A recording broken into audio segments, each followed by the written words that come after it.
حضرت ابو هريره رضی الله تعالی عنہ نے روایت ته فرمایي چې نبی کریم صلی الله علیه وسلم فرمایلی چې کله د رمضان مبارک اخر شپه وي زما د امت لپاره د مغفرت او د بخشش فیصله کیږي. ناغت نه صحابي ته پوښتنه وکړه چې د الله رسول دا به شب قدر وي؟ نبی له سلام ته ویل چې نه شب قدر نه، لیکن خبره دا ده چې کله یو عمل کوونکی عمل وکړي نو هغه ته د عمل پوره اجر ورکول شي.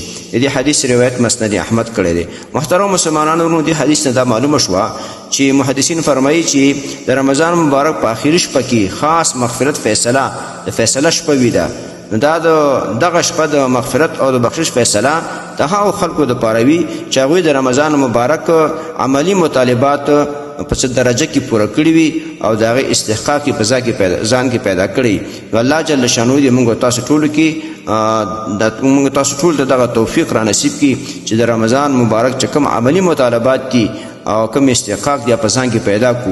محترم مسلمانانو ورونو، مخکې بار په حدیثو کې دا خبره بیان کړې ده چې د رمضان مبارک په هر ګناهونو سړی ځان بچ کړي. یوازې څکل یا خوراک خوله بنده که نور ګناهونه کوونه دا بیا نه دی، دا بیا د دې مغفرت مستحق نه دی چې هغه به په رمضان کې بیا ګناهونه کوي. د رمضان نه مخکې ګناهونه کول، دروغ ویلې، غیبتې کولې، قماربازي به یې کوله، عقیدهبازي به یې کوله، بد اخلاقي به یې کوله، جنګونه به یې کول، غلاګانې به یې کولې، ډاکې به یې اچولې، په رمضان کې هغه کوي او صرف خولې بنده کړي. نو دا بیا روژه نه ده، الله ته دې روژې به ضرورت نشته. لهذا کوم مسلمانانو چې په رمضان مبارک کې د روژې د آدابو خیال ساتلی وي، د روژې کې ځان د ګناهونو نه بچ کړی وي، نو په آخره شپه کې به الله جل شانو ته د مغفرت فیصله کوي. راځي چې په دې اخري عشره کې موږ او تاسو که مخکې هم څه کړي ګناهونو نه توبه وباسو او په دې اخري عشره کې ښه کوشش وکړو او الله ته ژړاګانې وکړو، ګناهونه بند کړو، استغفار ډېر او د اخري شپه کې چې موږ تاسو ته الله فیصله د مغفرت وکړي او الله موږ وبخي.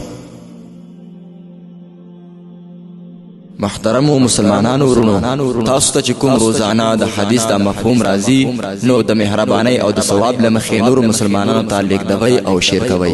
والسلام. د دیوبندي مسلک حنفي کاروان سټوډیو لخوا وړاندې کیږي.